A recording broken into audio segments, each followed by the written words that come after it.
Continuing constitutional syndromes in aplastic anemia. So Fanconi's anemia. So this is a autosomal recessive disorder. So this manifests as congenital developmental anomalies, progressive pancytopenia, and increased risk of malignancy. So if we take this Fanconi's anemia, it's a autosomal recessive disorder. So this manifests as congenital developmental anomalies, progressive pancytopenia, and there is also increased risk of malignancy. So chromosomes in Fanconi's anemia, so they are susceptible to DNA cross-linking agents. So the basis for a diagnostic assay. Chromosomes are susceptible to DNA cross-linking agents. So patients with Fanconi's anemia, they have short stature, Kephale spots, and anomalies involving the thumb, radius, and genitourinary tract. So if we take this Fanconi's anemia, so they'll be having short stature, Kephale spots, and anomalies involving the thumb, radius, and genitourinary tract. At least 17 different genetic defects, all but one with an identified gene have been identified. The most common is type A Fanconi's anemia. So this is due to mutation in the FANCA. The most common is type A Fanconi's anemia. So this is due to mutations in the FANCA. Most of the Fanconi anemia gene products, they form a protein complex. So gene will be there. So the products of that gene, they form a protein complex. So this protein complex, so this activates FANCD2 by monoubiquitination. So a protein complex that activates FANCD2 by monoubiquitination to play a role in the cellular response to DNA damage. So this activation of FANCD2 by monoubiquitination, so this plays a role in the cellular response to DNA damage, and especially interstrand cross-linking. So there will be interstrand cross-linking. Diamond-Blackfan anemia, and Schwartzman-Diamond syndrome or ribosomopathies.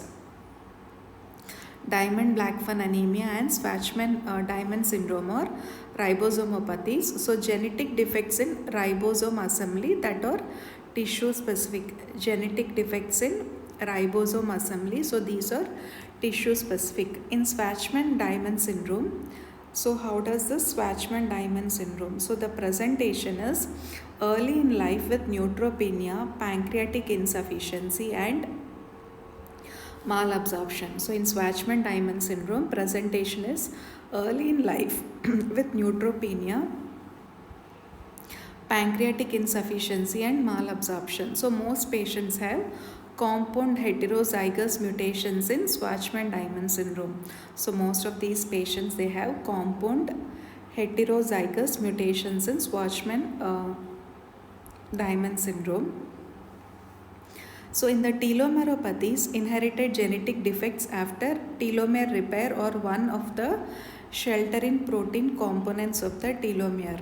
So in the telomeropathies, inherited genetic defects alter telomere repair or one of the sheltering protein components. So what happens in telomeropathy? So these inherited genetic defects, they alter the telomere repair or one of the sheltering protein components of the telomere. So the pediatric syndrome, dyskeratosis congenita. So if we take this pediatric syndrome, so this is dyskeratosis congenita. So this is characterized by the triad of mucous membrane leukoplasia, dystrophic nails, reticular hyperpigmentation, and early development of aplastic anemia. So if we take the pediatric syndrome, dyskeratosis congenita, so this is characterized by a triad. So what is the triad in dyskeratosis congenita? So it is mucous membrane leukoplasia, dystrophic nails, reticular leukoplakia, reticular hyperpigmentation, and early development of aplastic anemia. nails are dystrophic, mucous membrane leukoplakia, reticular hyperpigmentation. So disc keratosis congenita. So this is due to mutations in genes of the telomere repair complex. So why does this disc keratosis congenita occur? Due to mutations in genes of the telomere repair complex, so which acts to maintain telomere length in replicating cells. So this telomere repair complex, if there are mutations, so what does this actually do? So this acts to maintain the telomere length in replicating cells. So X-linked variety is due to mutations in the DKC1 discarin gene.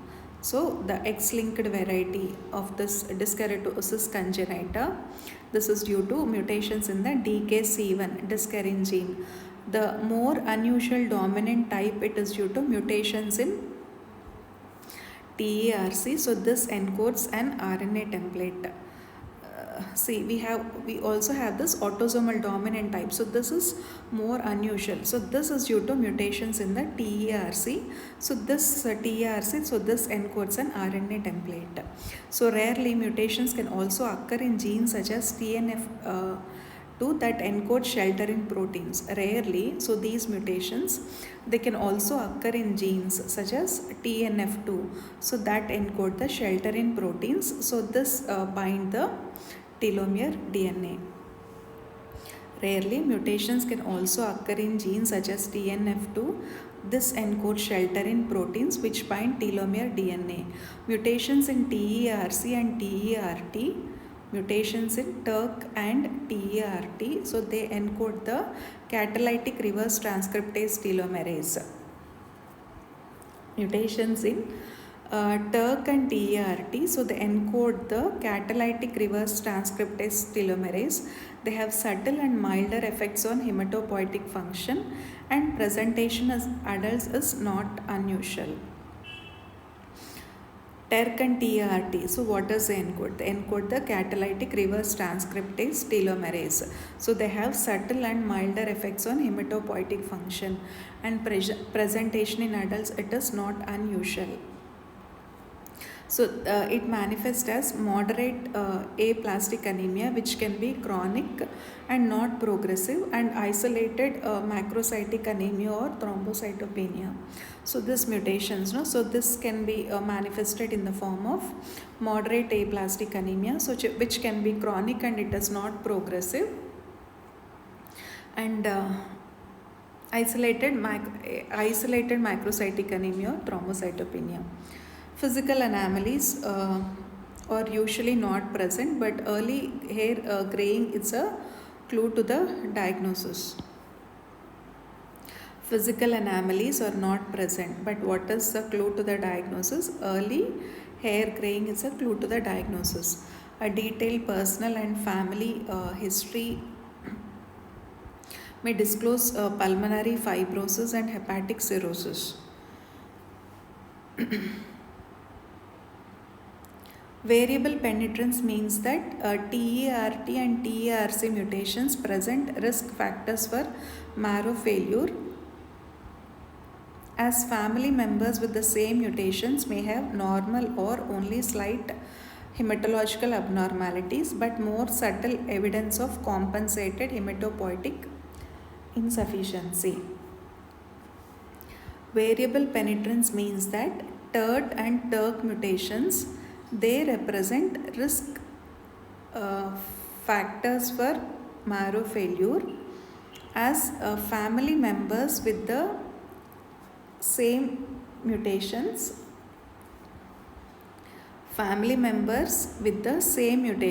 they may have normal or only slight hematological abnormalities, but there will be subtle evidence of compensated hematopoietic insufficiency. So this is variable penetrance, that is family members with the same mutations, the manifestations, few can have only a slight hematological abnormality. And measurement of telomere length of peripheral blood leukocytes is a commercially available function test.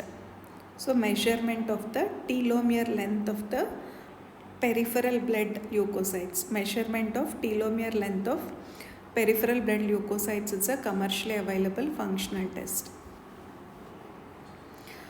And so pathophysiology.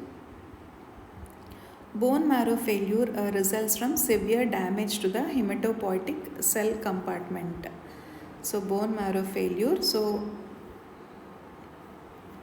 it results from severe damage to the hematopoietic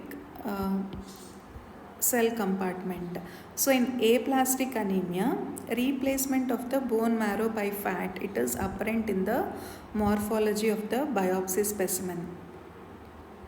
So what happens in aplastic anemia? So the bone marrow, it will be replaced by fat.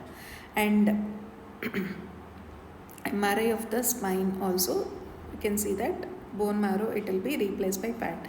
So cells bearing a CD34 antigen, a marker of early hematopoietic cells, are greatly diminished. What happens in aplastic anemia? The cells which are bearing the CD34 antigen, so this is a marker of early hematopoietic cells, so this is greatly diminished. And in functional studies, committed and primitive progenitor cells are virtually absent. If you do some functional studies, what happens is committed and primitive progenitor cells are virtually absent. And in vitro assays have suggested that the stem cell pool is reduced to less than or equal to 1% of normal in severe disease at the time of presentation. So the stem cell pool is completely reduced to less than or equal to 1% of normal in severe disease at the time of presentation. An intrinsic stem cell defect exists for the constitutional aplastic anemias. So in constitutional aplastic anemia, what does exist? What exists? An intrinsic stem cell defect. So in a critical DNA repair pathway in Fanconi's anemia, so manifested in the laboratory as chromosome damage and cell death on exposure to certain chemical agents. So what is the intrinsic cell defect in Fanconi's anemia? So it's a defect in the critical DNA repair pathway. So this is manifested in the laboratory as chromosome because of this DNA repair pathway defect. So this is manifested as chromosome damage and cell death on exposure to certain chemical agents. So in the telomeropathies, inability to repair telomeres or to protect chromosome ends is the result of mutations in genes of the telomerase complex or the shelterin protein. So if there is a mutation in genes of the telomerase complex or the shelterin proteins, so this will result in inability to repair telomeres or to protect chromosome ends. So this results in inability to repair telomeres or to protect chromosome ends. So telomere defects limit the cell's capacity to proliferate. So because of this telomere defects, what will happen? There is a it limits the cell's capacity to proliferate.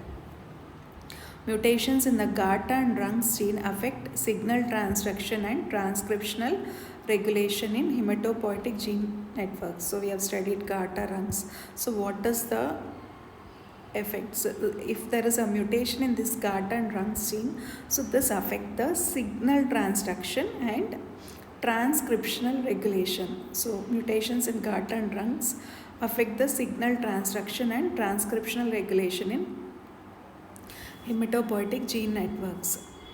So chemical and drug injury. So extrinsic damage to the marrow follows massive physical or chemical insults such as high doses of radiation and toxic chemicals. So high doses of radiation and toxic chemicals, so that will lead to marrow damage. For the more common idiosyncratic reaction to modest doses of medical drugs, altered drug metabolism has been invoked as a mechanism. The metabolic pathways of many drugs and chemicals, especially if they are polar and have limited water solubility, involve enzymatic degradation to highly reactive electrophilic compounds. So these intermediates are toxic because of their propensity to bind to cellular macromolecules. So intermediates are toxic because of why they are toxic, propensity to bind to cellular macromolecules. The metabolic pathways of many drugs and chemicals, especially if they are polar and have limited water solubility, what will happen? So they involve, so those drugs are degraded to highly reactive electrophilic compounds. So these intermediates are toxic because they have got a propensity to bind to cellular macromolecules. For example, derivative hydroquinones and quinolones, so they are responsible for benzene-induced tissue injury. Derivative hydroquinones and quinolones responsible for benzene-induced tissue injury. So excessive generation of toxic intermediates or failure to detoxify the intermediates may be genetically determined and apparent only on specific drug challenge. The complexity and specificity of the pathways imply multiple susceptibility loci, and this would provide an explanation for the rarity of idiosyncratic drug reactions which decline with successful immunosuppressive therapies. Type 1 cytokines are implicated, and interferon gamma induces fast expression on CD34 cells, leading to apoptotic cell death.